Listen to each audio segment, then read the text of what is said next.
Aabot umano sa 200 ghost employees ang nagtatrabaho sa City Hall ng San Pablo, Laguna. Tuloy-tuloy umano silang sumasahod noong pang 2025. Si Rod Lagusad sa detalye. Inireklamo sa Office of the Ombudsman ni San Pablo, Laguna Mayor Arcadio Gapangada Jr. ng malversation, graft at iba pa ang kanyang Vice Mayor na si Justin Colago dahil sa umano'y ghost employees sa City Hall. Aabot umano sa 200 ang bilang ng ghost employees na tumatanggap ng sahod sa Office of the Vice Mayor.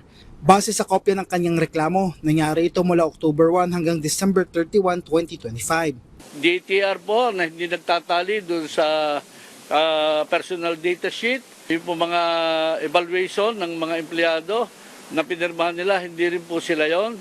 Records will show na nandiyan po sa Paymaster, lumalabas po yung records na may tumanggap ng pera na when you interview the people involved ay hindi po sila ang tumanggap.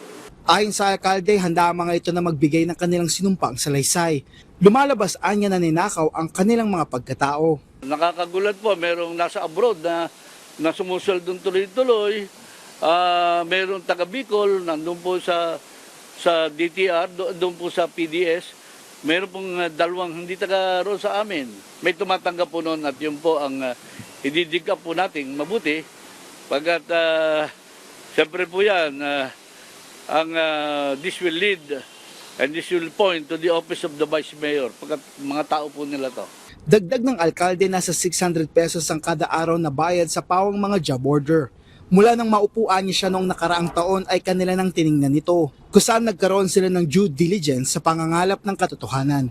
Bukod sa malversation of public funds through falsification of public documents at paglabag sa Anti-Graft and Corrupt Practices Act, kasama sa inihaing reklamo ng alkalde ay ang paglabag sa Code of Conduct and Ethical Standards for Public Officials and Employees, conduct prejudicial to the best interest of the service, grave abuse of authority, serious dishonesty at grave misconduct.